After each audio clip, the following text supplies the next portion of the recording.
parque educativo, que debe ser un espacio convocante de foros y de charlas para aprender por fuera del aula, para que la comunidad se entere de temas. ¿Y qué tema más importante en Colombia hoy en día que hablar de justicia, paz y reconciliación?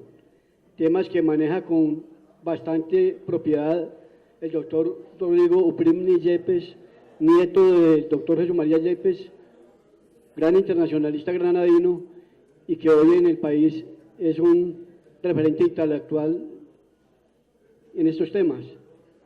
La Asociación de Víctimas Unidas de Granada, que ha construido un proceso de memoria que apunta a la reconciliación, a la no repetición de la violencia, quiere compartir con ustedes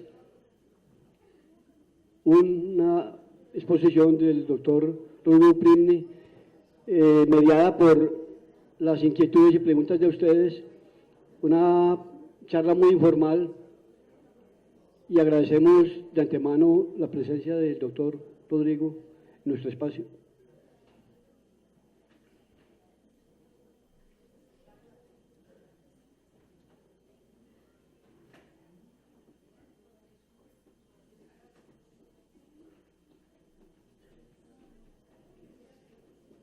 Pues sobre el proceso de paz en Colombia se ha hablado tanto y tantas cosas, generalmente tendenciosas y mentirosas. Queremos que el doctor Rodrigo Uprimni, que ha sido partícipe como asesor de la mesa en el tema de víctimas de justicia, que de pronto nosotros entendamos lo que es justicia transicional, lo que es participación política, lo que es pasar de unos actores de la guerra a hacer política, que a veces en Colombia unos no han querido entender, otros entienden, pero no quieren que la gente entienda, y nosotros pretendemos que aquí, con la claridad que el doctor tiene sobre el tema, nos arranque por donde él considere más conveniente. Pues yo creo que fijarle límites sería presuntuoso. ¿Alguna pregunta de los espectadores o alguien? Alguna, pero yo la plantearía abierta, sí.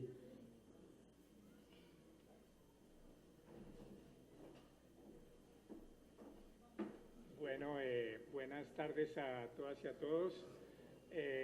Como dije esta mañana, es para mí un gran honor estar aquí en Granada, por dos razones, una personal y familiar, y la otra más por mi admiración hacia el proceso que está viviendo Granada. Repito un poco lo que dije esta mañana sobre eso porque creo que es pertinente antes de entrar en el tema. La personal fue que, como dijo el colega presentador, pues yo tengo algo de granadino, al menos un 4% de mi sangre, porque mi abuelo nació y creció acá, y era Jesús María Yepes, y por consiguiente para mí es un placer volver a la tierra de mi abuelo.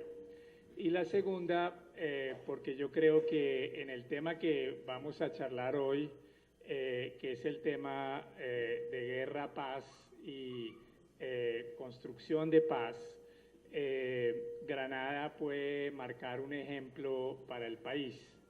¿Y por qué puede marcar un ejemplo? Porque sufrió duramente la guerra, especialmente entre el año 2000 y 2002, 2003, con la masacre de los paramilitares, con la toma guerrillera del diciembre del 2000, que prácticamente destruyó gran parte del municipio, con el asesinato del exalcalde, con el exilio de muchos de los habitantes de Granada y las muertes y desapariciones que vivió.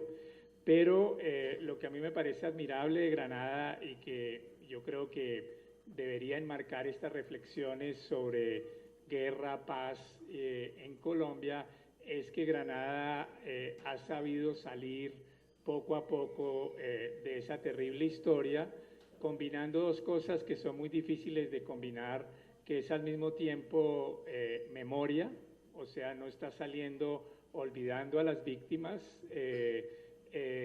sino recordándolas a través de un proceso de recuperación de memoria, cuyo ejemplo es la Casa del Nunca Más, pero también con esperanza, que es la idea de plantearse un futuro, de inmediatamente intentar, como se hizo en el 2000, reconstruir inmediatamente el pueblo destruido por el ataque de las FARC, y hoy empezar a visualizar un futuro prácticamente en un escenario de posconflicto. Entonces Granada en cierta medida vivió la guerra, vive la amenaza de la guerra como todo el país la vive aún, y algunos territorios la realidad de la guerra aún, pero ya visualiza lo que podría empezar a ser un posconflicto, o al menos un posacuerdo y construcción de paz, que es esta combinación de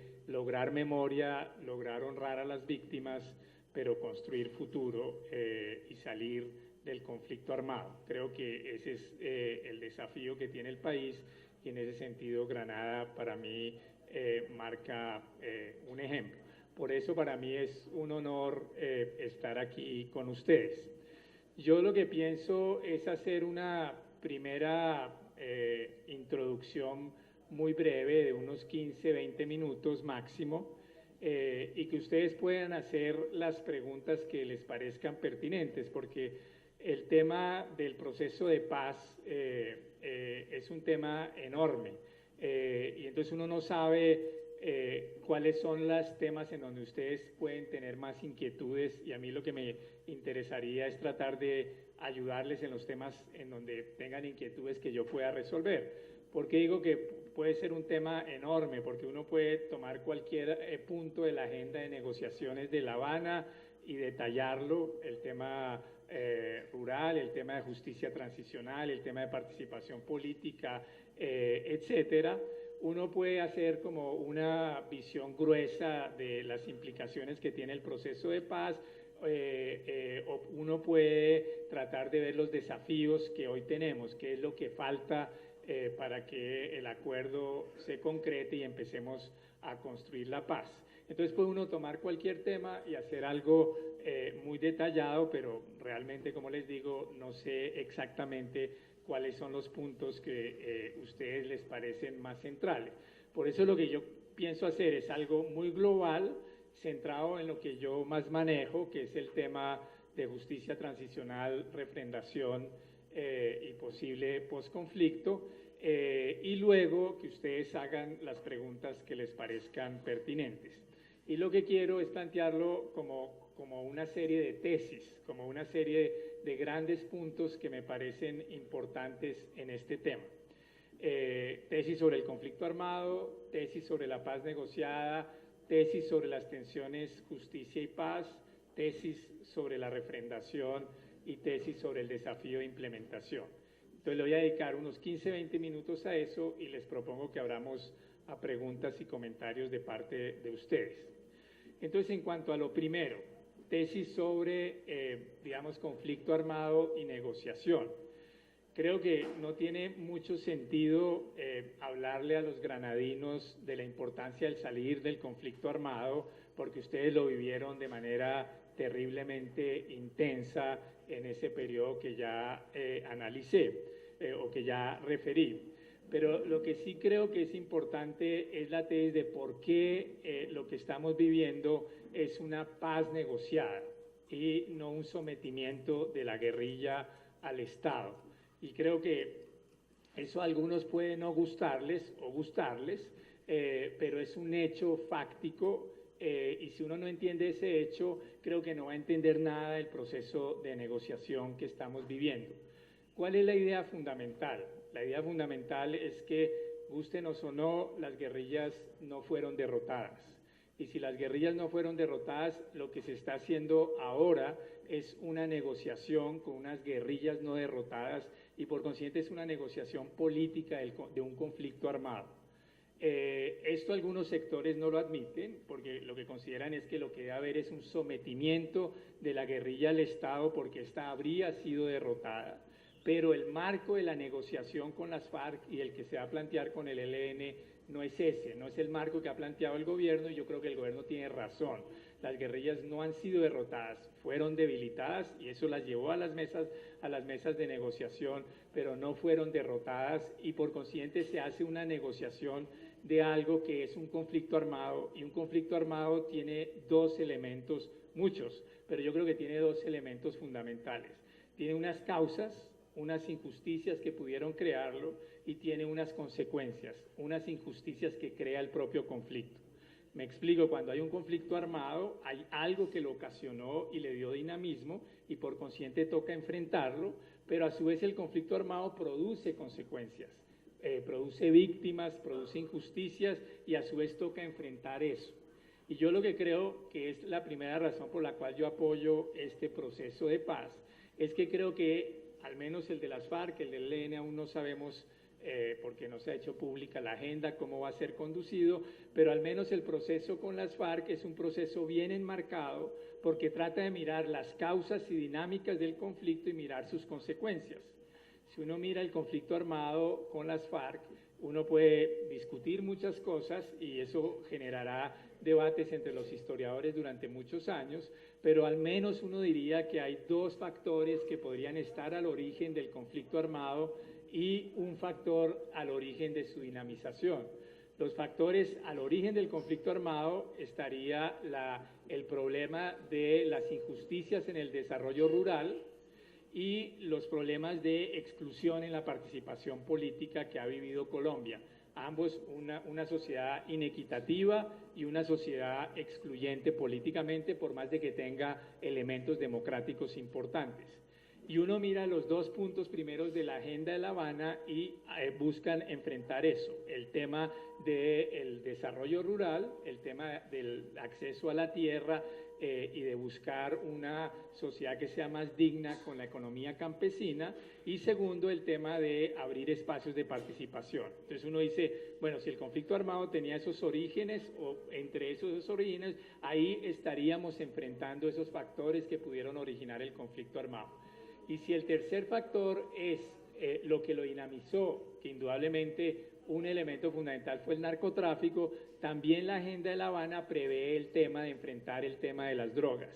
Y entonces uno dice, bueno, eso está bien armado y ahí se han logrado puntos importantes de acuerdo, porque sobre esos tres puntos ya hay en lo fundamental un acuerdo. Y luego, ¿qué es lo que uno tiene que ver? Pues lo que falta, las injusticias que ocasionó el conflicto armado y cómo terminar el conflicto armado transformando al actor armado en un actor político. Y eso es lo que ha generado mucha sensibilidad en la opinión pública y ha sido el tema del debate en el último año y medio tal vez. El primero, el tema de víctimas y justicia transicional, es decir, cómo enfrentar el tema de víctimas y justicia transicional, cómo lograr salir de la guerra de una manera que sea digna con las víctimas y que por consiguiente tenga justicia, pero no hacer exigencias de justicia que sean imposibles con el hecho de que estamos en una negociación política de un conflicto armado. ¿Cómo lograr ese equilibrio? O lo que algunos llaman esa cuadratura del círculo. ¿Cómo lograr al mismo tiempo dignidad para las víctimas, lograr justicia, pero lograr una negociación realista? Y eso ha generado muchas controversias y es un tema sobre el cual voy a volver. Y finalmente, pues si se negocia políticamente un conflicto armado con las FARC y luego con el ELN, y ojalá lo más rápido posible, pues es para que las FARC y el ELN se vuelvan actores políticos. No se negocia para que ellas dejen de ser actores políticos, porque ellas se reivindican, las guerrillas, como actores político-militares, o sea que recurrieron a las armas, pero porque querían hacer política. Y yo creo que en lo fundamental eso es cierto. Han hecho muchos actos atroces, criminales, se han visto involucradas en el narcotráfico, pero creo que es claro que es un actor esencialmente político y por consiguiente si uno no permite que se transformen de actor militar en actor político, pues tampoco uno está logrando una negociación de un conflicto armado. Creo que ese punto es fundamental. Si uno parte de otra perspectiva, si uno parte de la perspectiva de que esto no es una negociación de un conflicto armado con unas guerrillas no derrotadas, sino unas guerrillas que son actores armados ilegales que se deben someter al Estado, pues el enfoque es distinto. Y entonces uno dice, no, que no hagan política y que vayan a la cárcel. Pero si uno parte de la perspectiva de que no, que es otra cosa, que aquí hay una sociedad dividida debido a este conflicto armado que tiene raíces históricas y que es necesario tocar sus raíces y que es necesario permitir la transformación de las guerrillas en actor político, entonces el enfoque debe ser distinto. Ese es como el primer punto que quería, digamos, la primera tesis que quería enfatizar. Estamos en la negociación de un conflicto armado con unas guerrillas no derrotadas y en ese marco la manera como se ha planteado la negociación ha sido una manera realista y que ha permitido avanzar hasta donde hemos avanzado. Y eso es lo que le permite a uno tener dosis, digamos, razonables de optimismo de que la paz se va a firmar y que va a haber un posacuerdo. Que si eso ya es posconflicto y si eso ya es paz, es un tema sobre el cual volveré. Pero ese era como el primer punto. El segundo punto que quisiera tocar es precisamente, no voy a tocar los puntos porque además no me considero para nada experto en eso, no creo que haya tiempo y quisiera enfatizar los temas de participación política y de justicia transicional, por lo cual no voy a tocar los puntos relativos a los acuerdos que se han alcanzado en materia rural, en materia de participación política en general, no de transformación de las FARC en actor político, y los temas de drogas. Si hay algunas preguntas en lo que pueda responder, respondería, pero no voy a tocar esos puntos porque se volvería demasiado extenso. Y entonces me voy a centrar en esos puntos de la agenda, del cual se acaba de hacer público uno y hay dos pendientes. O sea, el tema de la justicia, lo que hemos llamado justicia transicional, y el tema de la participación política de las FARC, y luego los temas relativos a, si se quiere, el fin del conflicto, o sea, el tema de refrendación, ratificación, implementación de los acuerdos y dejación de armas por las FARC, que son temas que faltan por definir, y ahí trataré también de desarrollar otras tesis. Entonces entro al tema de justicia transicional. El tema de justicia transicional es un tema difícil, no solo difícil, sino que uno podría decir, cuando uno trata de salir de un conflicto armado, es un tema en cierta medida trágico. ¿Qué quiere decir cuando uno dice que hay un tema trágico? Que es un tema en donde no hay solución buena. No hay solución buena, ¿por qué? Porque la justicia transicional hace referencia al hecho que estamos viviendo, que es tratar de enfrentar un legado de violaciones masivas a los derechos humanos por todos los actores, por las guerrillas, por los paramilitares y por el propio Estado, que han violado masivamente los derechos humanos. No voy a documentar esto, que ustedes lo conocen por carne propia, de una manera que uno pueda tener futuro, de manera que uno pueda construir un futuro. Y entonces ahí obviamente la cosa tiene elementos trágicos, porque uno no puede alcanzar una justicia plena. Cuando uno tiene que supuestamente juzgar y reparar juzgar a centenares o miles de victimarios, o reparar a centenares o miles de víctimas o millones de víctimas, como en el caso colombiano, y además uno lo quiere hacer en una negociación de paz, uno no puede aspirar a la justicia que uno diría propia de una sociedad una sociedad en tiempos ordinarios. Es decir, uno no puede trasladar a la discusión sobre justicia transicional los esquemas que uno tiene en la cabeza sobre justicia ordinaria en tiempos ordinarios.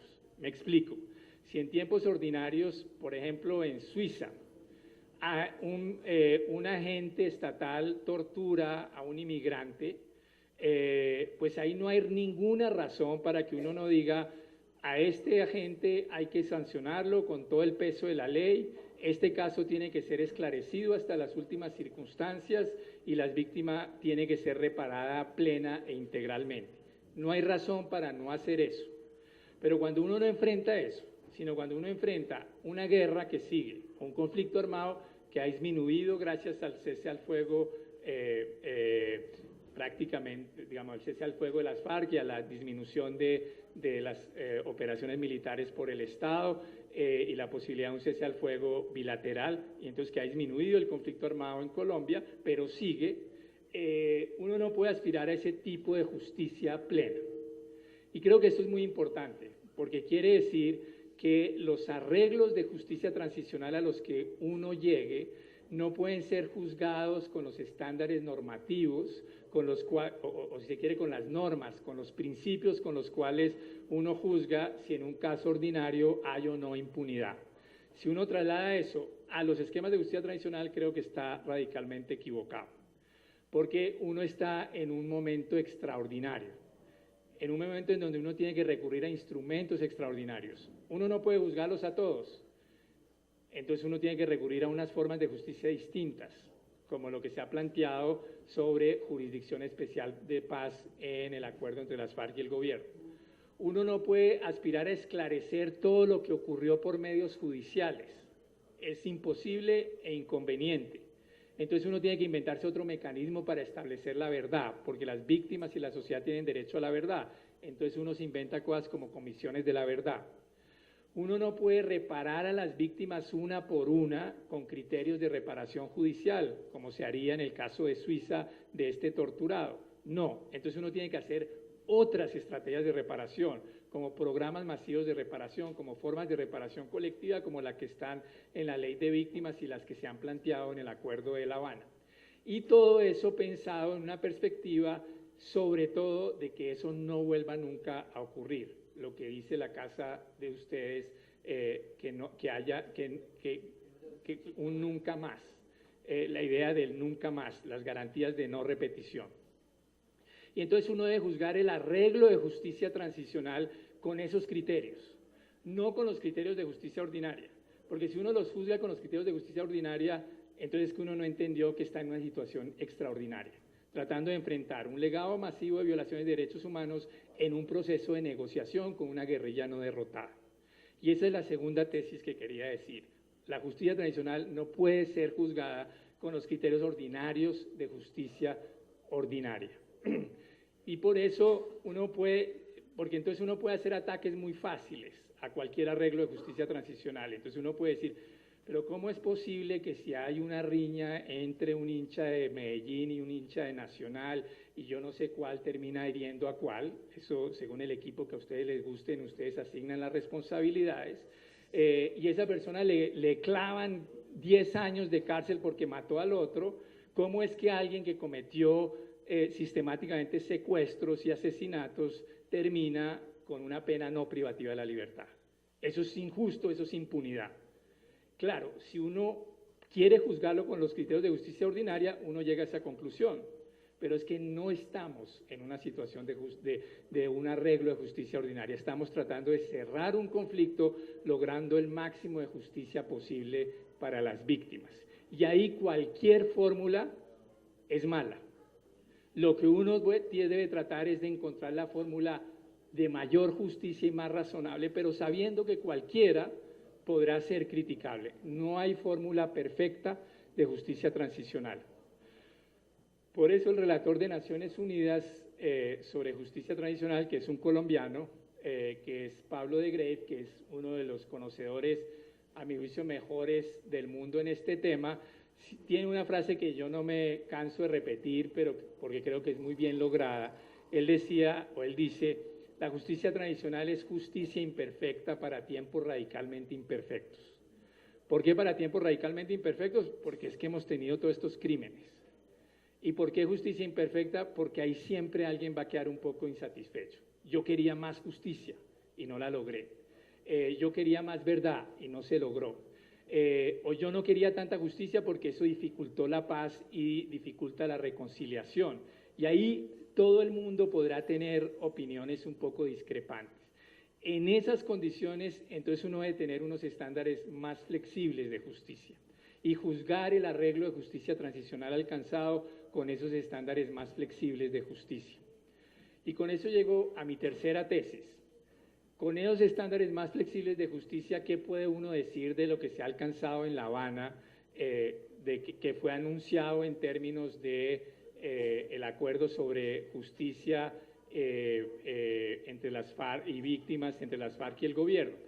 Y yo creo que ahí uno puede juzgarlo ahí hay cosas que a mí no me gustan, digamos, y ahorita las menciono, pero cuando uno lo mira globalmente, uno dice, Hombre, lo alcanzado es enorme, lo alcanzado es enorme. Es difícil, yo discrepo de muchas cosas, pero es difícil uno decir, no, es que debieron hacer A, B o C.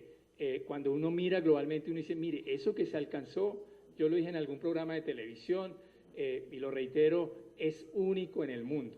Yo no conozco ningún proceso de paz, en el proceso de paz, no proceso de victoria militar, no es el proceso de Ruanda en donde los Tutsis derrotaron a los Hutus y entonces le pudieron imponer una justicia punitiva durísima a los Hutus, pero nada para ellos. No es el proceso de Nuremberg en donde los aliados derrotaron a los nazis y entonces le podían imponer el tribunal de Nuremberg. No, es un proceso de negociación. Y yo no conozco en el mundo un proceso de negociación que haya logrado un acuerdo de justicia tradicional como el que se logró en La Habana. ¿Por qué? Porque, primero, en el procedimiento fue un proceso sensible a las víctimas. Desde el principio trataron, uno puede decir, debió haber más espacio, todo lo que uno quiera, pero muéstrame un proceso en el mundo en donde hubieran dado ese espacio para que las víctimas expresaran sus pretensiones y sus reclamos ante quienes estaban negociando la paz. Un proceso en donde las víctimas fueran a La Habana y le cantaran la tabla como se la cantaron a las FARC y al gobierno. Y en esa medida lograran presentar sus reclamos. O que las víctimas se reunieran masivamente en los 5 foros que hubo en el país para plantear peticiones y reclamos que fueron llevados todos a La Habana. Eso no ha existido en ninguna parte del mundo.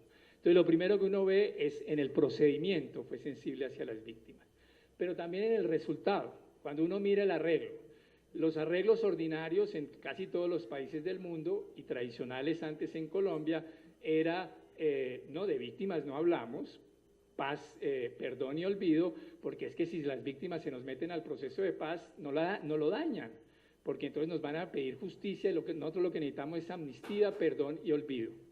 Eso no fue lo que sucedió aquí en La Habana. ¿Qué fue lo que se acordó? No iba a haber olvido.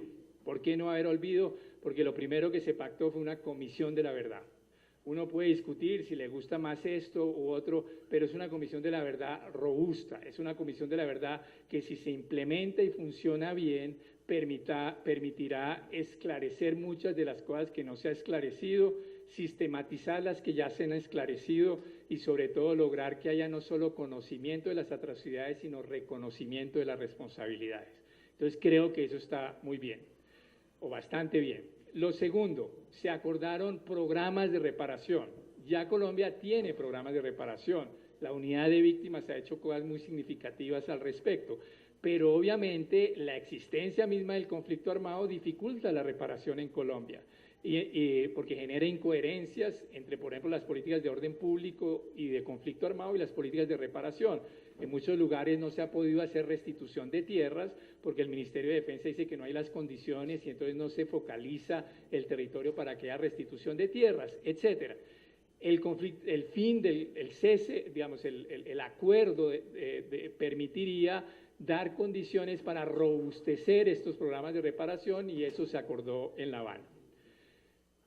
Y tercero, en el tema de justicia penal, o sea, en el tema de rendición de cuentas por los responsables, también se acordó algo significativo. Es un proceso de paz en donde tanto el gobierno como las FARC aceptan que cometieron atrocidades y aceptan que esas atrocidades, algunas de ellas no pueden quedar impunes, es decir, que hay cosas que no se pueden amnistiar y por consiguiente aceptan que tiene que haber un tribunal especial, una jurisdicción especial del paz, ante la cual se someterán esos casos para que sean juzgados y sancionados. Y viene entonces el tema de las sanciones. Entonces se dice, pero las sanciones son sanciones de mentiras. Y cuando uno mira en detalle, uno dice, no son tan en mentiras. Yo defendí siempre en los debates públicos que hubiera pena privativa de la libertad siempre para los máximos responsables de las máximas atrocidades. Eso no se pactó. Pero quiere decir que lo que se pactó fue impunidad, como han dicho algunos, porque la sanción no es pena privativa de la libertad y que eso no es admisible en el derecho internacional hoy en día. Yo creo que no, y que ahí tenemos que hacer como un cambio de visión de qué es lo que es una verdadera sanción en estos casos. Lo que se acordó es Los que no colaboren van a tener penas privativas de la libertad. Los que colaboren tardíamente van a tener penas privativas de la libertad reducidas, pero penas privativas de la libertad. Los únicos que no tendrían penas privativas de la libertad son los responsables de crímenes internacionales, crímenes de guerra o de lesa humanidad, que colaboren plenamente. ¿Y qué es que colaboren plenamente? Que digan toda la verdad, que contribuyan a la reparación y que den garantías suficientes de no repetición.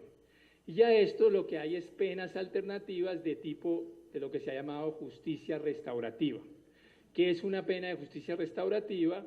La idea de que estas personas tendrían restricciones de la libertad, pero no pena privativa de la libertad, es decir, no estarían en cárcel, pero tendrían una restricción de la libertad, aún no se sabe exactamente cómo es, porque ese punto le corresponde al tribunal que se nombre determinarlo, y tendrían que hacer labores personales de reparación a las víctimas.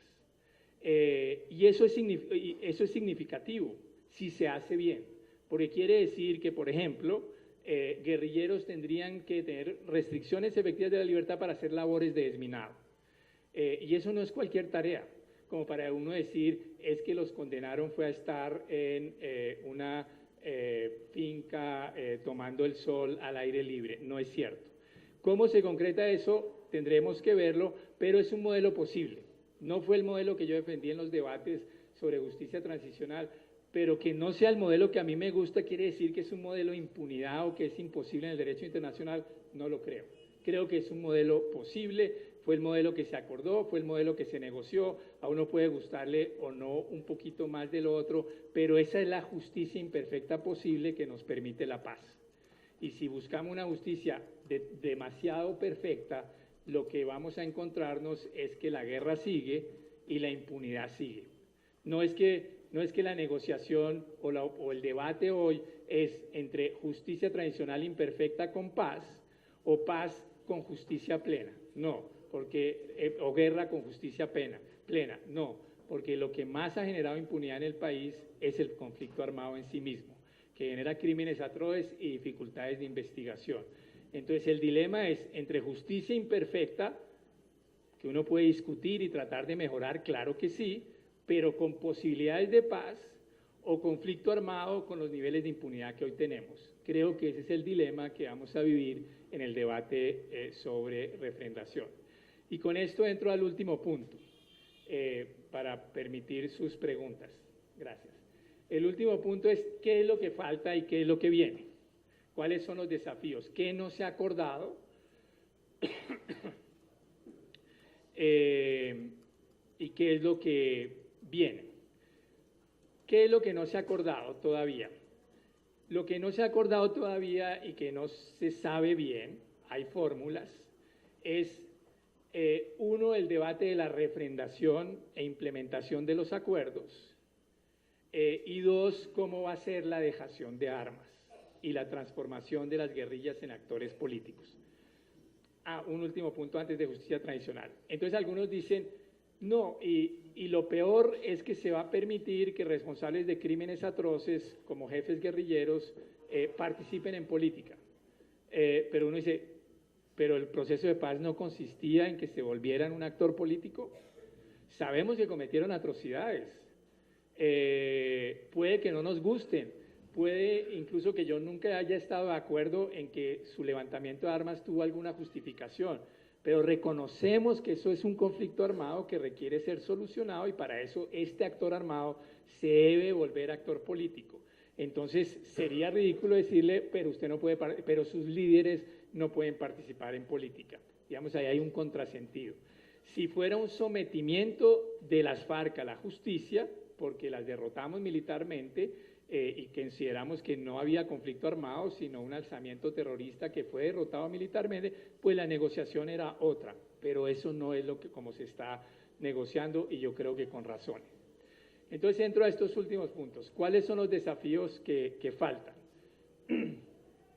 El primer desafío, que podemos hablar con más detalle si quieren ver elementos técnicos, es el debate de la refrendación. ¿Cuál es el tema aquí? El tema aquí es que las FARC y el gobierno acordaron que el acuerdo sería sometido a alguna forma de refrendación ciudadana.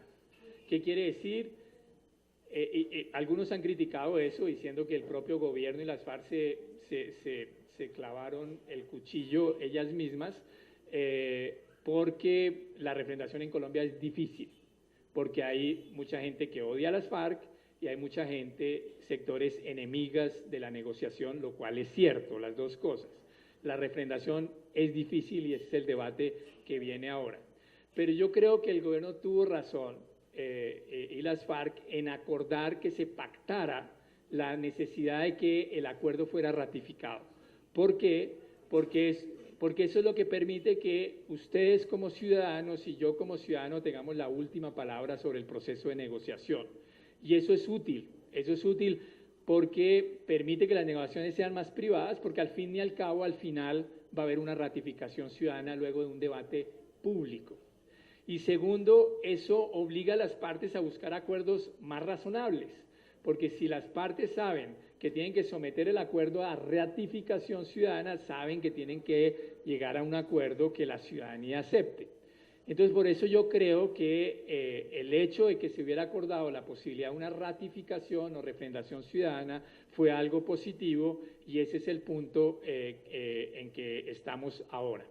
El debate ahí hoy, ¿cuál es? No es si va a haber o no va a haber refrendación, es claro que la va a haber, sino el debate que hay es cuál va a ser la forma de refrendación.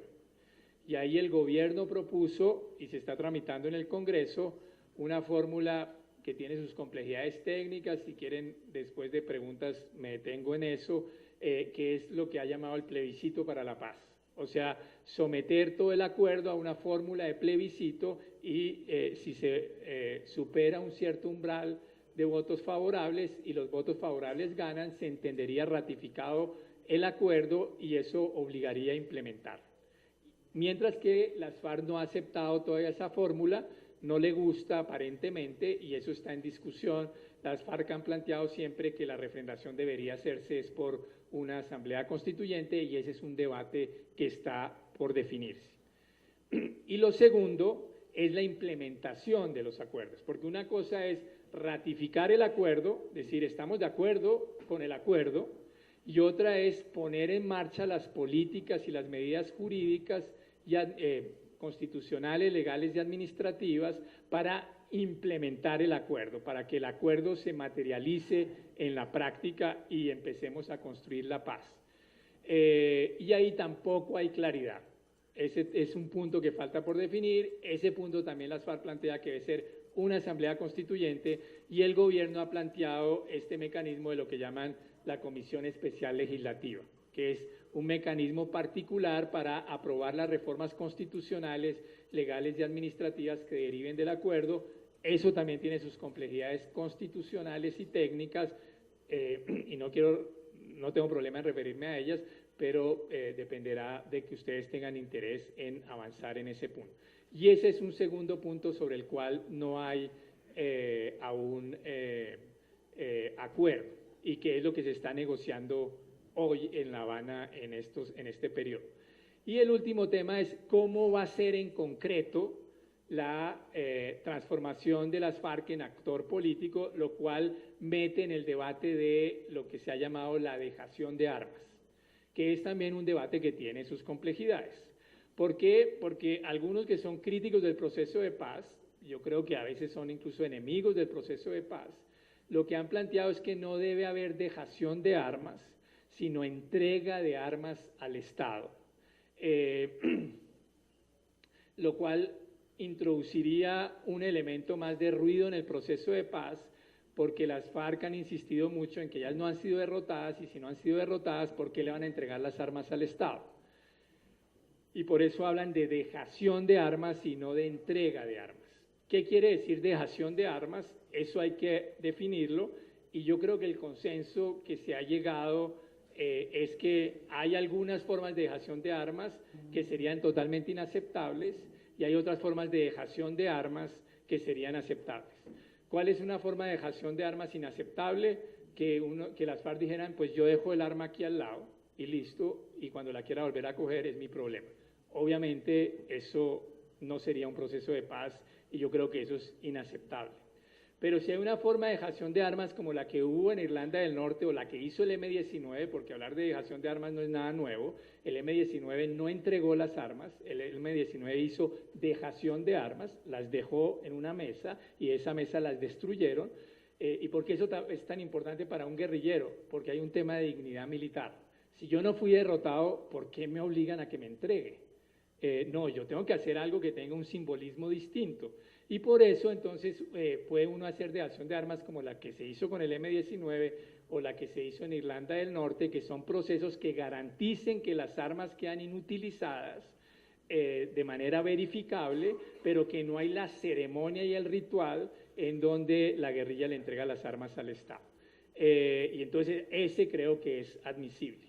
Y entonces por eso creo que los críticos del proceso de paz han hecho demasiado ruido sobre que hay dejación de armas y no entrega de armas. Dejación de armas ha habido en casi todos los procesos de paz en Colombia. El único donde no hubo dejación de armas, o bueno, en algunos no hubo dejación de armas sino entrega de armas, los paramilitares entregaron armas.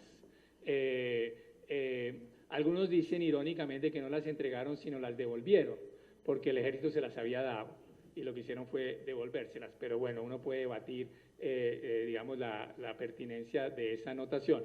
Pero eso mostraría que hay un debate demasiado, digamos, enredados, digamos, innecesariamente polarizados sobre el tema de dejación de armas. El tema es encontrar un mecanismo adecuado de dejación de armas. Un poeta de aquí de Granada, desafortunadamente olvidé su nombre, hablaba de la fosa común que sí aceptaríamos y hablaba de la idea de una fosa común donde se depositaran todas las armas, como va diciendo, esas sí, las que hemos vivido no. Entonces yo creo que eso se puede solucionar. Y esa es la situación en que estamos hoy en el debate del proceso de paz. Y solo quería terminar diciendo que es un debate que es difícil, que uno entiende que genere sensibilidades, porque en Colombia ha habido mucho dolor y sufrimiento por el conflicto armado y por consiguiente eso ha generado muchos resentimientos que son perfectamente comprensibles y razonables y ha generado divisiones en la sociedad colombiana. Pero yo creo que tenemos aquí una oportunidad única de alcanzar una paz negociada con niveles dignos de justicia y de reconocimiento de los derechos de las víctimas, y por eso es que yo he sido, junto con muchos otros colombianos, defensor de la manera como se ha adelantado este proceso, a pesar de que discrepe de muchos puntos de los que han sido acordados. Pero ya mirado en su conjunto, creo que es una paz digna que nos permitiría salir del infierno del conflicto armado que hemos vivido estos últimos 50 años. Entonces, eso era lo que quería contarles, les agradezco mucho y si tienen preguntas, pues procedo a responderlas. No sé cómo sería ahorita.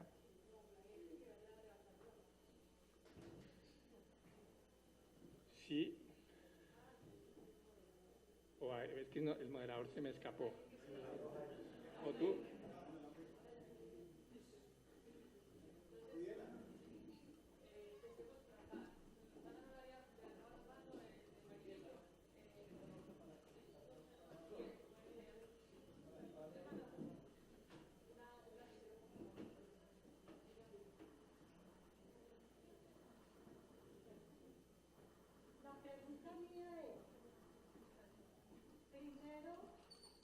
¿Cómo hacer una pedagogía en un pueblo, pues en unas comunidades tan polarizadas? Porque en el oriente antioqueño se parte de una tesis. No, nosotros no refrendamos la paz porque nosotros estamos de acuerdo con Uribe, aquí se le prenden velas a Uribe por este oriente antioqueño, porque él derrotó la guerrilla. Entonces, se parte de esa tesis y que yo creo que la pedagogía que hay que hacer en el oriente antioqueño tiene que ser muy fuerte, sobre todo partir de que la paz trae más ventajas que la guerra. Si nosotros analizamos precisamente todo lo que trajo el conflicto a estas comunidades y al oriente antioqueño, tenemos que partir siempre de algo muy importante. La paz construye, la guerra destruye. ¿Destruye qué? Todo. Cultura, personas, medios de producción, mejor dicho, todo. Entonces mi pregunta va por ahí. En esta polarización tan brava que tenemos, porque es que es brava, entonces, ¿cómo llegar a que refrendemos? Yo creo que lo que se está proponiendo, usted decía, la FARC no acepta lo del plebiscito, todavía por lo menos legalmente no ha dicho sí, yo quiero, ellos quieren la asamblea constituyente. Nosotros analizábamos en el oriente con el Consejo Provincial y decíamos, el oriente con el Consejo Provincial veíamos que el trabajo que hay que hacer aquí es demasiado fuerte porque además tenemos muchos alcaldes que son del Centro Democrático y que eso va a ser una traba bastante difícil. Bueno, me va a tocar hacer el papel de Julián Vélez, no me siento con esa capacidad tan tremenda de él, pero lo intentaremos, para que breguemos a darle dinámica a las preguntas, haciendo lo más concisas posibles para que podamos, no solo que muchos pregunten, sino que sea un ping-pong que nos ayude como a una didáctica mejor. Mira, el tema es difícil y no hay soluciones mágicas. Pero yo creo que sí hay algunos elementos empíricos y, si se quiere, ético-normativos. El elemento empírico es que no es cierto, digamos, si uno dice Uribe derrotó a las FARC, uno podría decir, a nivel estratégico, tal vez sí, a nivel estratégico en el sentido, y yo creo que por eso las FARC negocian, a nivel estratégico en el sentido de decir que las FARC digan, hombre, como que no nos vamos a tomar el poder. Eso es posible. Pero Uribe no derrotó tácticamente a las FARC. Desde el 2008 los que hacen estudios del conflicto armado, o sea, durante el gobierno de Uribe, mostraron que las FARC había cambiado su estrategia, había hecho como una reingeniería y había vuelto a la vieja guerra de guerrillas, y habíamos vuelto a una guerra asimétrica, como dicen los militares, como la que habíamos vivido durante 30 años. Y cualquier militar te dice, cualquier militar honesto te dice, una guerra asimétrica es prácticamente imposible, una guerra asimétrica que se asienta, es prácticamente imposible de ganar, o muy doloroso y largo de ganar. Entonces, el primer elemento fáctico es, Uribe no derrotó tácticamente a las FARC. La derrotó tal vez estratégicamente, eso yo lo puedo aceptar. Por eso las FARC están negociando. Yo he dicho en algunas conferencias, ¿por qué hoy la negociación ha funcionado? Porque las FARC perdió la ilusión estratégica de la victoria, pero a su vez, desde el 2008-2009, muchos militares lúcidos perdieron la ilusión de la victoria militar rápida. Los mejores militares, como desde el 2008-2009, dijeron, no, pues aquí volvimos a como estábamos en el 90, 95, o sea, entonces esto no lo logramos correr de muchos territorios, pero no fue derrotada, digamos, tácticamente. Entonces el primer elemento empírico es decir, no es cierto que la alternativa sea entre negociar el conflicto armado o si no una guerra rápida. No, esa no es la alternativa.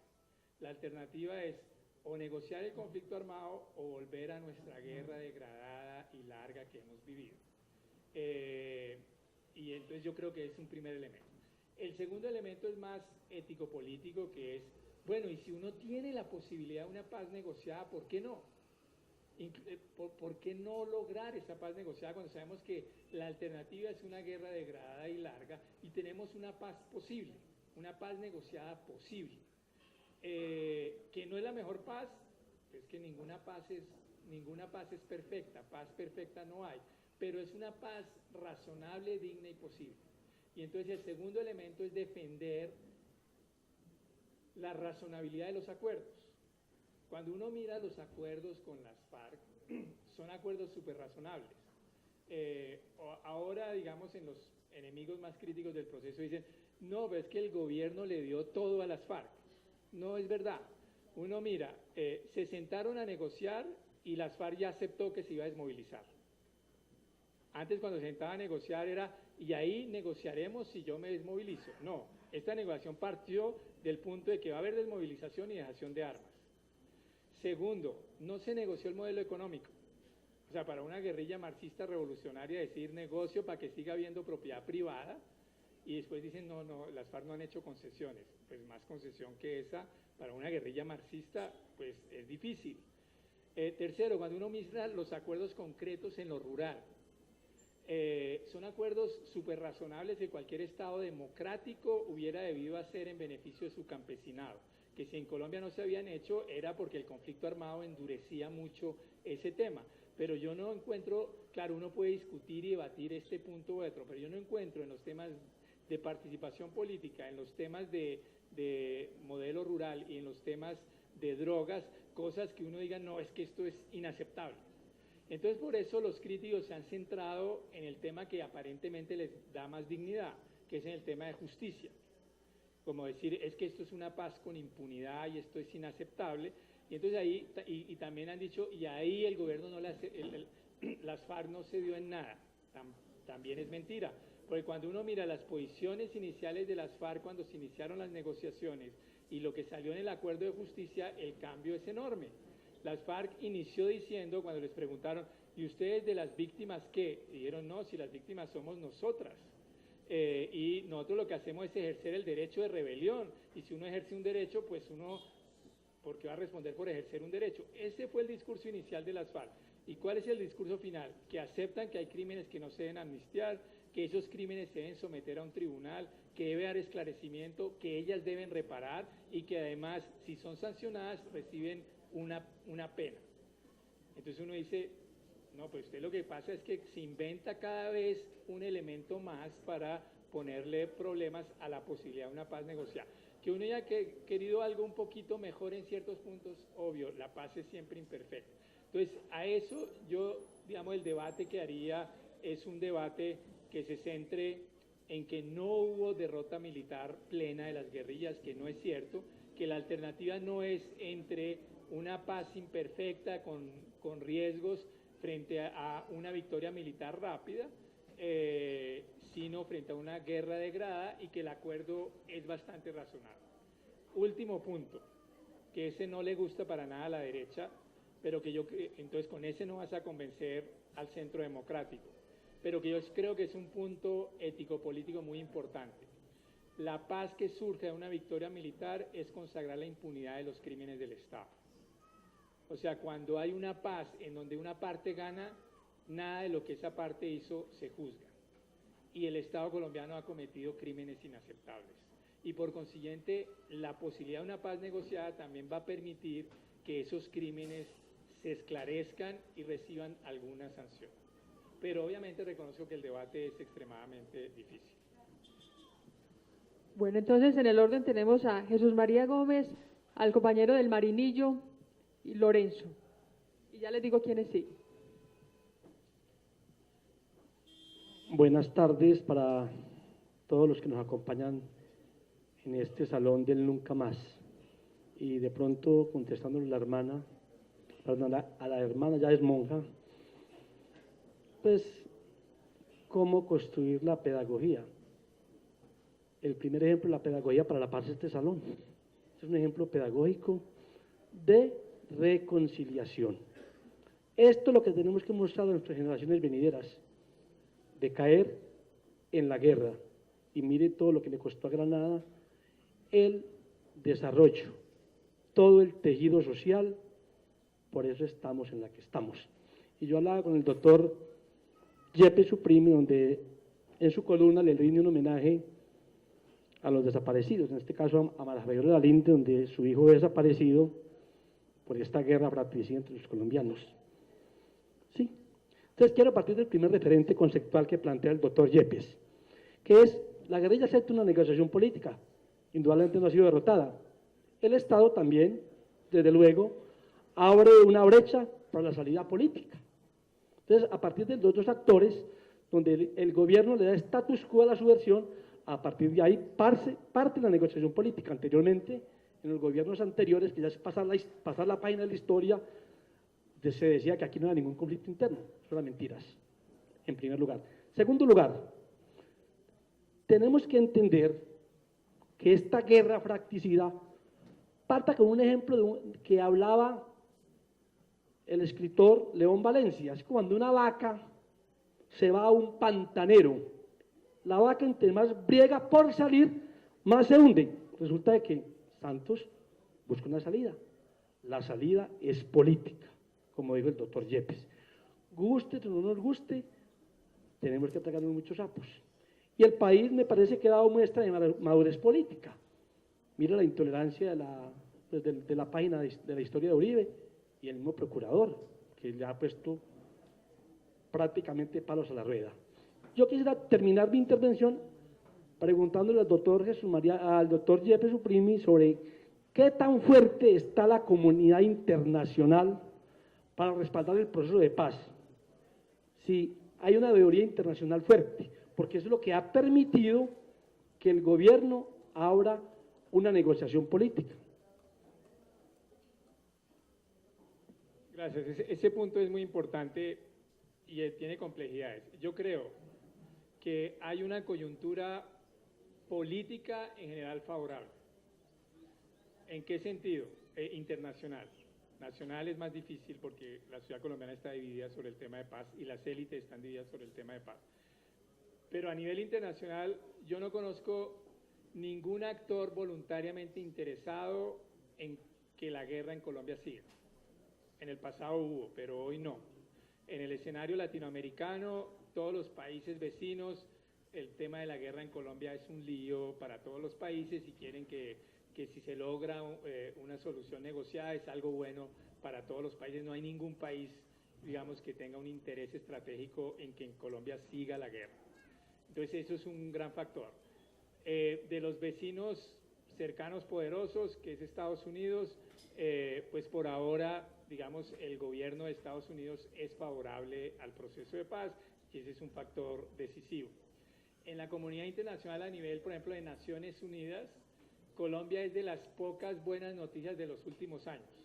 Cuando uno tiene el ISIS, el Estado Islámico, extendiéndose, cuando uno tiene los riesgos de terrorismo en Europa, pues como que Colombia es el único suspiro, como dicen, y un conflicto de 50 años fratricida se puede acabar.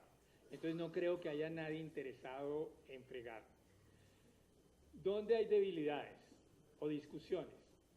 En el tema de que la fórmula de justicia haya sectores de la comunidad de derechos humanos internacional que les parezca que no es un acuerdo suficientemente punitivo.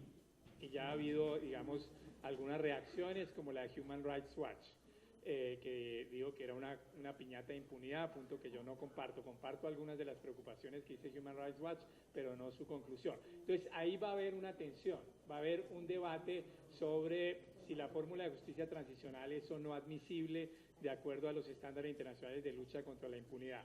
Yo creo que sí, que si se concreta y ejecuta bien, sí. Si se concreta de manera burda y se ejecuta de manera burda, habrá problemas. O sea, si las penas restaurativas, las sanciones restaurativas son una bobada y la restricción de la libertad es algo no controlado, ahí podrá haber problemas frente a la comunidad internacional de derechos humanos y frente a la Corte Penal Internacional. Y lo último es entonces que no se ha acordado cómo va a ser la verificación. Digamos, hay implícito que va a haber alguna verificación internacional, pero todavía no se sabe cómo va a ser. Ese punto lo olvidé y es un punto que también la mesa tiene que acordar. Pero yo creo que el contexto internacional es bastante bueno, con las sombras de que el tema de justicia transicional genera debates en la comunidad de derechos humanos, pero hay mucha gente en la comunidad de derechos humanos que le parece que el acuerdo es bueno y otros sectores no. Y segundo, que no se ha materializado cómo va a ser, por ejemplo, una verificación internacional de la ONU o de UNASUR, o cómo se articularía eso no se ha definido y esa definición es importante. Continuamos con el del Marinillo. Gracias. José Joaquín Duque Gómez, director del periódico El Marinillo, un periódico regional, que ustedes aquí en Granada se han dado cuenta que venimos haciendo un registro de la memoria del paso del conflicto por el oriente antioqueño. Ya a través de 3 hijos de Granada, tocamos lo que pasó en este municipio y con diferentes actores del oriente hemos venido evacuando la memoria del conflicto por los otros municipios del oriente. Pues, doctor Rodrigo, como lo decía el anterior compañero, uno ve que en este proceso ha faltado pedagogía.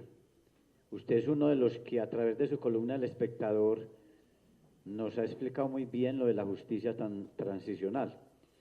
Y nosotros quisiéramos, como medios alternativos y el Marinillo como periódico regional, precisamente uno ve que uno puede estar en desacuerdo en muchas cosas con Juan Manuel Santos, pero uno sí es consciente que él se la jugó por este proceso y que todo su capital político se lo está jugando con este proceso de paz. Entonces uno sí le duele que ese gran esfuerzo del presidente en estos momentos, con lo que se viene en la refrendación y todas estas situaciones que pueden volver muy compleja la salida, porque es la legitimación, pues, que también se la jugó, él, como lo dijo el doctor Rodrigo, él perfectamente hubiera podido pasar de agache y tenía la facultad como presidente de no llevar a esto a una refrendación, pero él quiso legitimar el proceso y entonces a nosotros nos compete como medios alternativos poder sensibilizar, socializar estos avances que sabemos que han sido difíciles, muy complejos, pero nos asalta otra duda, doctor Rodrigo. Cuando hablemos de verdad,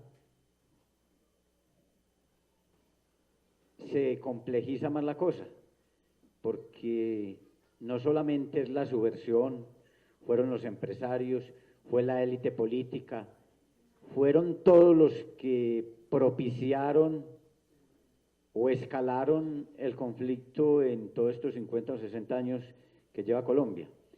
Entonces, cuando todos empiecen a decir esa verdad, y seguramente el país se va a ver arrastrado por esa bola de nieve, porque unos y otros, por connivencia, por omisión, por la guerra sucia que el mismo Estado la propició también o la practicó con otros aliados en ciertos momentos. Entonces, esa verdad que va a aflorar no va a complejizar más este ejercicio, esta salida negociada, cuando hemos visto que esa misma verdad o cuando alguien es llevado a un estrado judicial y para que su pena sea reducida, empieza a hablar y a comprometer a otros y de pronto a veces está diciendo mentiras o está diciendo la verdad que otros no quieren que salga a luz pública. Entonces, en esa medida que el país o los actores que tuvieron que ver con este proceso y que vengan muy acomodados sin sentirse tocados, pero cuando ya aflore la verdad, ¿no será que este proceso se empantana?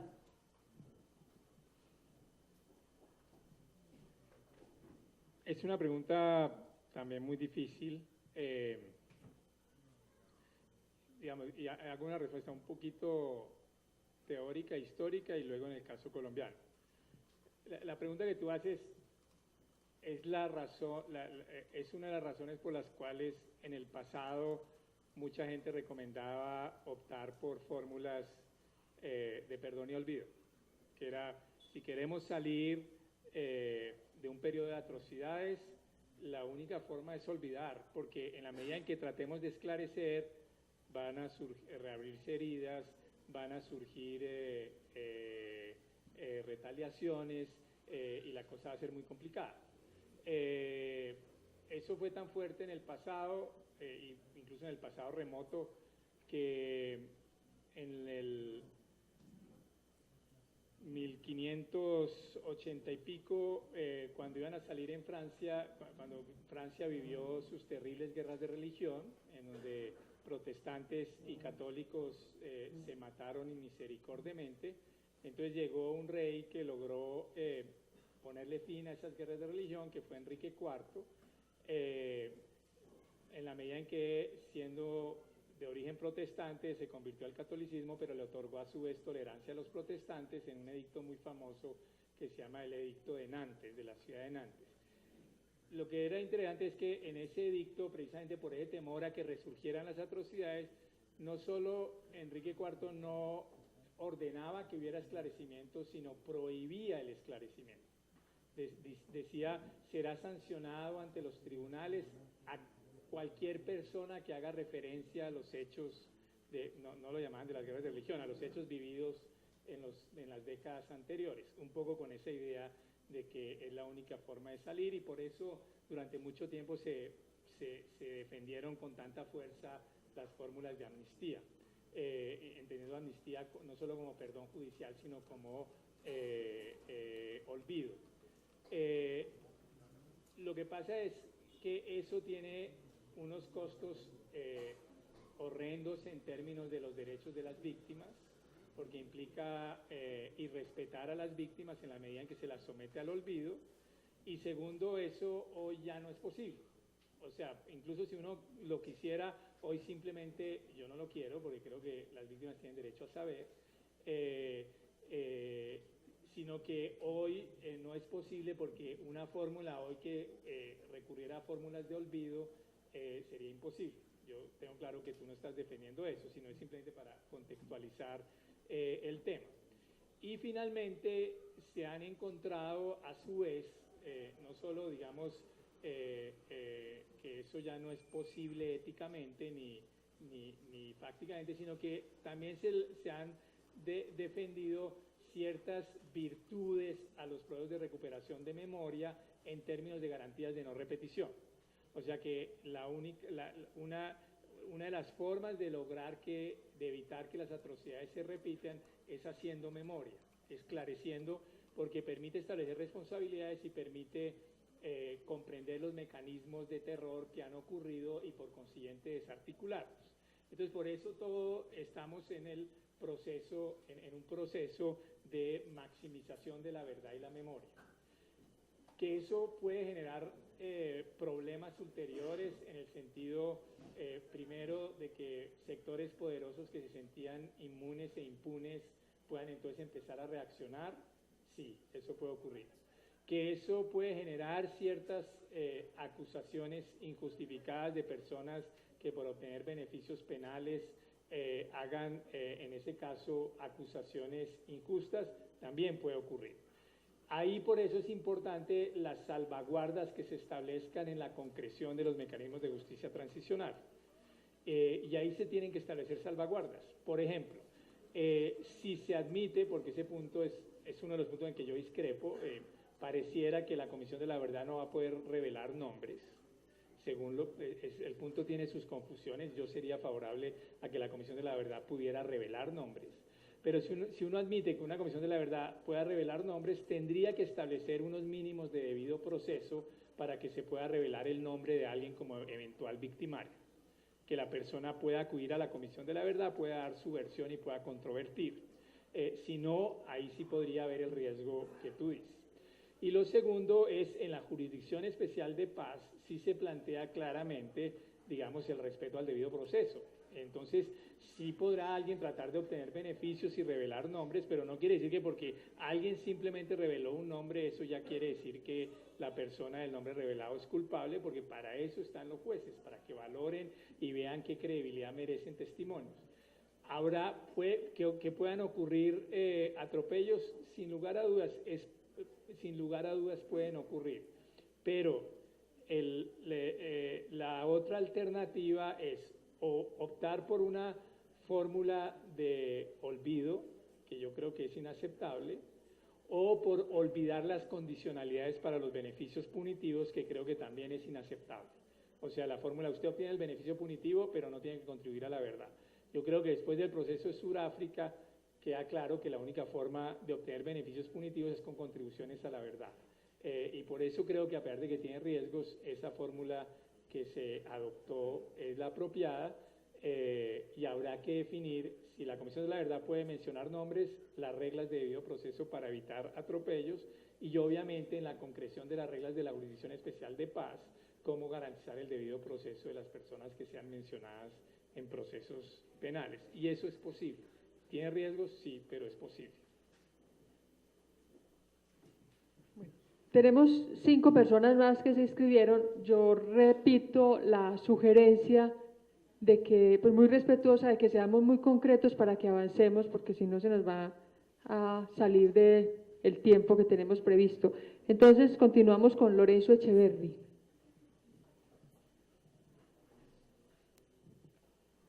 Buenas tardes para todos.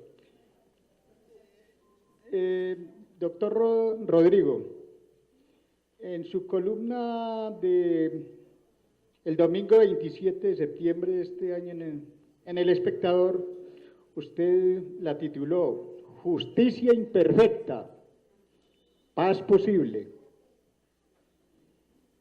Mi pregunta concreta es, ¿será posible esa paz en medio de una inequidad social y un rencor social como existe por parte de las víctimas de la violencia? Y lo segundo, la segunda pregunta que le hago, en caso de firmarse en esos acuerdos, ¿no considera usted que tenemos una arremetida de la extrema derecha colombiana? Gracias. Bueno, a los nuevos que por favor hagan preguntas fáciles, porque todas están muy complejas. La primera, muy bien, mi enunciado ahí como está en la columna puede ser es incompleto, digamos, yo lo que diría, si lo tuviera que desarrollar más analíticamente, diría justicia imperfecta, acuerdo de paz posible. Esa justicia imperfecta genera la posibilidad de un acuerdo de paz, pero como dice el marco de negociación entre las FARC y el gobierno, y han insistido ambas, y yo comparto esta tesis, una cosa es la firma de la paz y otra la construcción de la paz. La firma, por eso, digamos, puede ser mejor hablar, y algunos están defendiendo esa idea, y yo creo que tienen razón, que es mejor hablar de posacuerdo y no de posconflicto, sino que una vez firmado el acuerdo empieza la construcción de la paz. Y entonces la construcción de la paz va a suponer políticas destinadas a reducir las inequidades sociales en Colombia, que a su vez se han visto acentuadas por la guerra. Entonces yo creo que uno puede cesar digamos, la guerra, incluso con desigualdades profundas, si se toman medidas precisamente como consecuencia del acuerdo de paz para enfrentar esa desigualdad profunda. Colombia tiene una desigualdad profunda, pero precisamente la paz lo que posibilita es la apertura de un espacio para que esa desigualdad profunda se discuta y se enfrente. Entonces, a la primera parte de tu pregunta, yo diría, la paz es la que va a hacer posible, a esa idea, no puede haber paz sin justicia social. Yo respondería no, es al contrario, no puede haber en Colombia justicia social sin paz. En la medida en que logremos la paz, vamos a poder enfrentar las raíces de la desigualdad en Colombia. Mientras estemos en conflicto armado, la preocupación fundamental de los colombianos seguirá siendo la seguridad. y estarán dispuestos a tragarse los sapos de la inequidad social con el fin de lograr seguridad. En la medida en que logremos paz y seguridad, entonces uno puede meter en la agenda temas de desigualdad social que ya están metidos en las propias negociaciones. A los temas de los resentimientos acumulados, ese es un debate difícil, que es el debate de la reconciliación, de la relación entre firma de paz y reconciliación. ¿Qué es lo que yo creo? Que precisamente los mecanismos de justicia transicional que se plantean, que acompañan la negociación, son mecanismos que deberían permitir unos niveles básicos de reconciliación. Reconciliación no entendida como enamoramiento entre víctimas y victimarios, porque eso no tiene sentido, sino reconciliación entendida como se reconocieron responsabilidades, usted ya cumplió lo que usted debía cumplir, yo ya veré si yo lo perdono o no lo perdono si yo soy víctima, pero por lo pronto tendremos espacios de una convivencia democrática, por más de que yo diga en el resto de mi vida, por favor no volvamos a hablar, porque usted es un victimario. Yo creo que la reconciliación no tiene que ser siempre la reconciliación gruesa que defienden ciertas religiones. Uno puede aspirar a una reconciliación democrática que va un poco más que el cese al fuego, y es aceptar que somos ciudadanos con derechos y responsabilidades. Si usted cumplió sus responsabilidades en términos de justicia, pues usted tiene derecho a vivir en sociedad, pero yo como víctima tengo derecho a no perdonar, tengo derecho obviamente a perdonar. Entonces yo creo que eso es lo que se puede aspirar en un periodo de posconflicto, y habrá experiencias de reconciliaciones profundas y habría experiencias en donde infortunadamente se desencadenen venganzas, pero en la medida en que uno haga un buen proceso de justicia transicional, creo que eso se reduce significativamente. El tema de la arremetida de la derecha, ese es un tema también, así como el de verificación internacional, que dejé de lado, que es trascendental, que tiene que ver con garantías de no repetición no de parte de la guerrilla. La garantía de no repetición fundamental de la guerrilla es la dejación de armas. En la medida en que haga dejación de armas, es su garantía de no repetición, pero el Estado tiene que dar garantías de no repetición, que es una política seria frente al paramilitarismo y frente a los abusos estatales. Y ahí se tienen que tomar medidas específicas. Pero aquí nuevamente, yo creo que este proceso de paz, si se arma bien los mecanismos de justicia tradicional, que incluyan también, ese es un sapo duro de tragar para muchos sectores de derechos humanos, pero que incluya también la posibilidad de que entren militares. Yo creo que eso también permite como que, bueno, este es el cierre definitivo de este conflicto. No sigamos con esto. Y yo creo que en la fuerza pública hoy hay al menos en ciertos sectores de la fuerza pública, una mentalidad más abierta a una paz negociada de lo que había hacía 15 o 20 años, y que por consiguiente yo creo que hay muchos sectores del ejército y de la policía que le van a apostar duramente a que esta paz toca implementarla bien, lo cual implica impedir agresiones paramilitares. Pero ahí tendrá que haber unas políticas específicas que también se están discutiendo ahora en La Habana. Buenas tardes. Yo lo que voy a hacer aquí es trasladar una pregunta hace poco conocí casualmente a un muchacho muy joven de las Fuerzas Especiales del Ejército, que se movía entre la selva del Chocó y los montes del suroeste, y me decía, yo veo en La Habana que hay un nivel jerárquico de las FARC que está haciendo un acuerdo, pero a nosotros abajo en tierra no sentimos nada. ¿Cómo se baja ese acuerdo al nivel del día a día, quizá al que le toca a los granadinos o a este muchacho?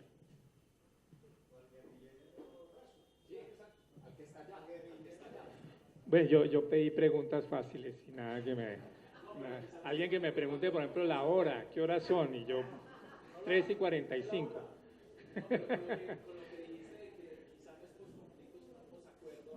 Mira, en el debate de justicia a veces duro que uno podía tener, por ejemplo, con asesores de las FARC, era, hombre, pero ¿por qué no aceptan penas privativas de la libertad y el proceso, ahí sí nadie lo puede atacar? Y entonces un poco el argumento que le decían es, ¿y cómo le vendo yo eso a mis filas? O sea, lo que a veces no se da cuenta la gente es que las FARC tienen su propio proceso de refrendación. O sea, las FARC tienen que refrendar el acuerdo en sus filas y tienen que mostrar un acuerdo digno. Tienen que mostrar un acuerdo digno. Y por eso ciertas cosas que por eso las FARC no estarían dispuestos a aceptar nada que suene deshonroso. Porque dicen, después como yo le vendo a mis filas que estábamos en guerra revolucionaria, pero que ahora todos somos unos criminales. No, eso no puede ser. Tiene que ser una fórmula y un lenguaje distinto, y por eso la fórmula que se adoptó fue la fórmula de justicia restaurativa. Yo tengo mis reparos, he tenido siempre mis reparos frente a eso, pero entiendo la lógica y digo, es una lógica posible. Con esa lógica posible, las FARC van a tener que hacer, y por eso es el debate de concentración y de que haya un cierto periodo entre la firma del acuerdo, la ratificación y la dejación de armas, las FARC van a tener que acabar de hacer su propia campaña interna. Y en esa campaña interna habrá algunos sectores que no van a caminar. Habrá unos sectores. Ahora, ¿qué tan amplios son esos sectores o no? Yo creo que hay evidencias que muestran que no van a ser tan amplios, que la mayoría va a seguir lo que se acuerde en La Habana. Lo que ha mostrado las FARC en el proceso de negociación es que tiene un control muy fuerte sobre sus filas. Unos ejemplos, cuando cogieron al general en el Chocó, en ese novelón, inmediatamente dieron las órdenes y lo soltaron. O sea, eso no pasó a mayores. Y el mismo día que soltaban al general, daban órdenes para soltar a otros militares retenidos. Entonces eso muestra que la comandancia sigue teniendo en las FARC un fuerte control sobre sus filas. Y segundo, no hay ningún comandante que no haya estado en La Habana, ningún comandante importante. Uno dice, ¿quiénes son los más duros, digamos, que uno diría más reticentes a cualquier negociación? Entonces uno dice, póngame el que usted diga, mencióneme uno que diga, es que ese nunca aceptaría. Todos han ido a La Habana. Granobles, no, Granobles con toda la gente que secuestró, ese nunca, no, Granobles estuvo en La Habana. Entonces todos han estado. Y las FARC ha hecho eso precisamente para ambientar a todos en la negociación que se está logrando. Entonces yo tengo algún optimismo de que se va a lograr, y ese es uno de los argumentos más fuertes que a mí me puso a dudar en lo de pena privativa de la libertad. Cuando ellos dijeron, mire, el gobierno y la sociedad colombiana nos piden dos cosas al tiempo: que evitemos que los frentes se pierdan control y que entonces haya lo que llaman las FARC-crimes, que no ocurra eso, pero al mismo tiempo dicen que nos vayamos a la cárcel y se ampute la comandancia. Y ellos dicen, las dos cosas no son posibles. Si ustedes quieren que la comandancia controle la desmovilización, no puede estar en una cárcel. Y yo creo que tienen su punto. No digo que sea absoluto, pero tienen su punto. Una de las únicas formas de uno garantizar una desmovilización es garantizar durante un periodo el control interno de filas en las FARC. Luego eso, una vez empiece la paz, eso se va a desorganizar, pero ya habrá habido dejación de armas, como sucedió con el M-19. El M-19 no logró mantenerse como organización política. Uno no sabe si las FARC sí lo logrará o no, pero eso es propio de la lucha política. Pero yo en eso tengo algún optimismo. Yo creo que habrá algunos frentes que sí son mucho más delincuenciales, más estrictamente ligados al narcotráfico, que probablemente seguirán como organizaciones criminales. Eso puede ocurrir, pero no creo que sea la masa de las FARC como organización militar. Gustavo Castaño.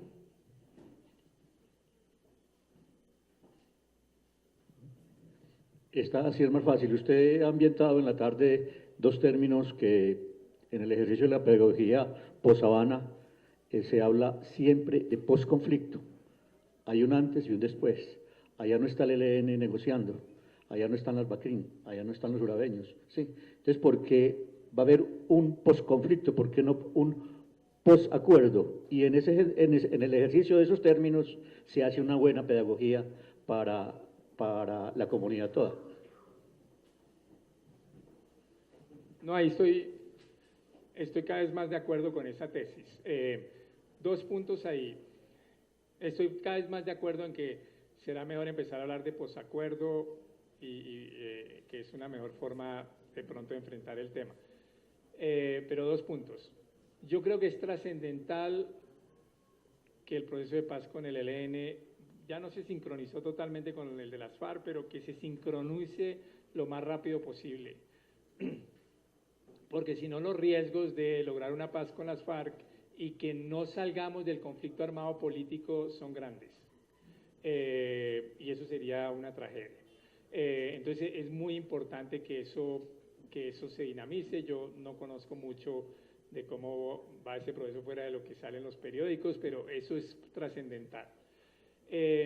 Por el contrario, creo que si se logra el proceso de paz con el ELN y se logran sincronizar y hay una ratificación conjunta, yo diría eso cesó el conflicto armado, aunque subsistan BACRINes. O sea, lo que van a subsistir es organizaciones criminales y una sociedad políticamente cohesionada. Y entonces sale uno de la división político-ideológica que genera el conflicto armado en Colombia, en el sentido de, usted es de derecha, usted debe ser paraco, usted es sindicalista, usted debe ser guerrillero. Esa es una de las grandes ventajas de salir del conflicto armado. Usted es sindicalista, usted es sindicalista. A lo sumo usted es comunista, pero usted es sindicalista, usted no es terrorista, no es guerrillero. Usted es de derecha o de extrema derecha, pues usted es de derecha o de extrema derecha, pero no es paraco.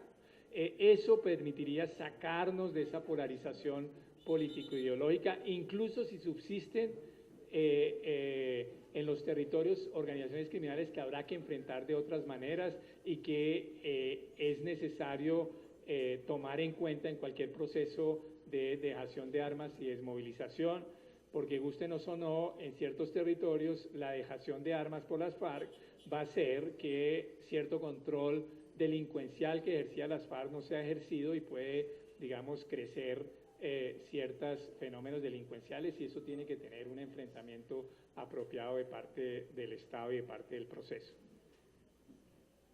Bien. Don Abelardo Aristizábal, y se prepara Francis para que terminemos.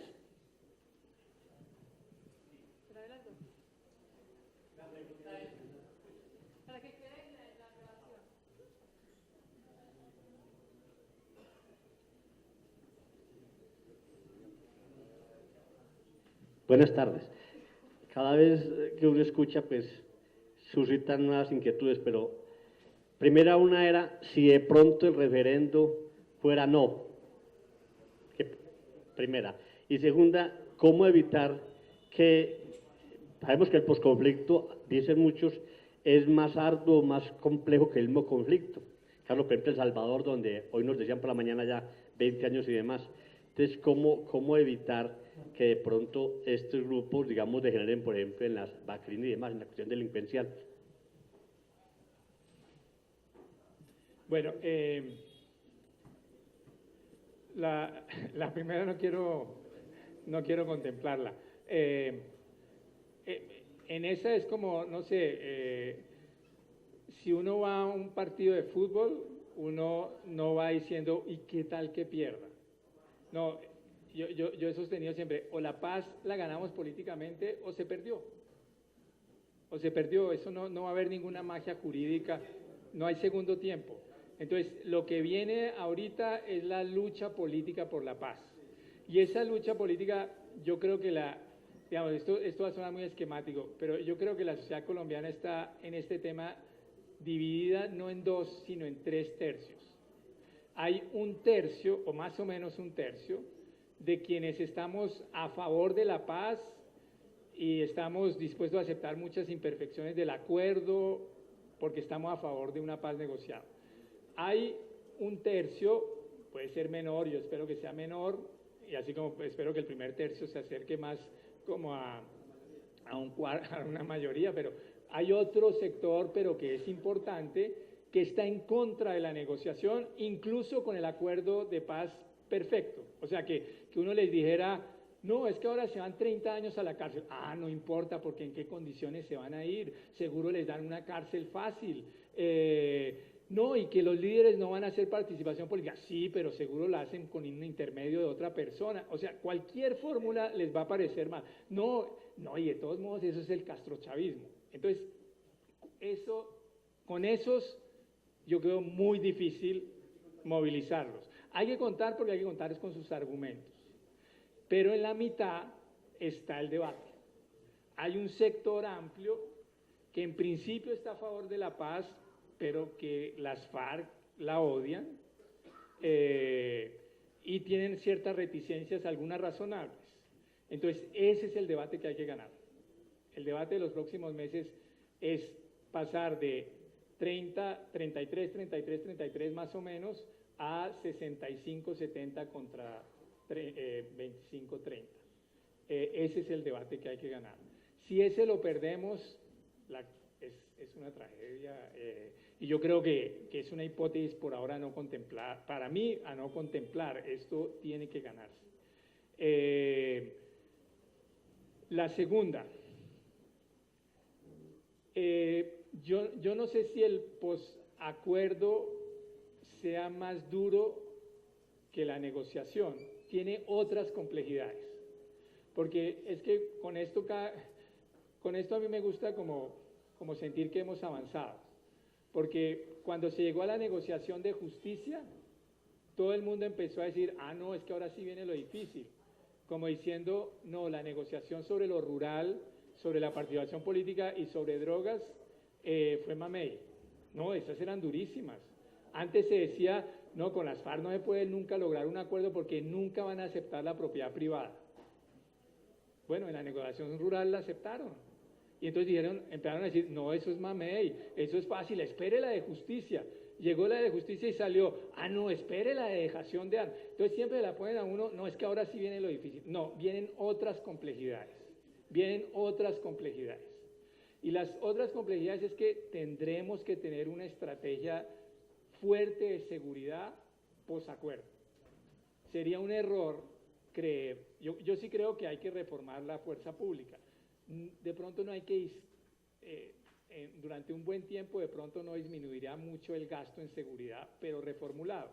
De pronto habrá mucho más gasto en policía, menos en ejército. Pero sí tiene que haber una estrategia inteligente para enfrentar organizaciones criminales no políticas en Colombia, porque tenemos economías ilegales y tenemos territorios no controlados que no se van a controlar inmediatamente. Eso toca tenerlo en la cabeza y enfrentarlo. Y yo creo que hay la idea de que eso se tiene que hacer y que se están intentando estrategias. El error de El Salvador fue que nada de eso se hizo.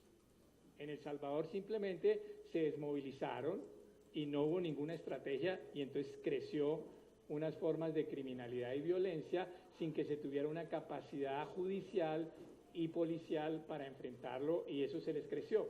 Pero no es una fatalidad que un posconflicto tenga que ser tan mortífero como el de El Salvador. No es una fatalidad. Los posconflictos, los posacuerdos son difíciles, pero enfrentan dificultades distintas. Con toda su violencia, la violencia de El Salvador, que tiene que reducirse, ha llegado a niveles intolerables, es una violencia que no ha afectado la estabilidad política. Digamos, ese tipo de violencias tiene, entre comillas, esa ventaja, mientras que las violencias de conflicto armados ponen en riesgo todo. Entonces enfrentaríamos otra cosa, pero yo no creo que sea una fatalidad que tenga que uno sustituir la violencia política por violencia criminal. Bueno, o sea que ya Francis hizo la pregunta que hizo don Abelardo.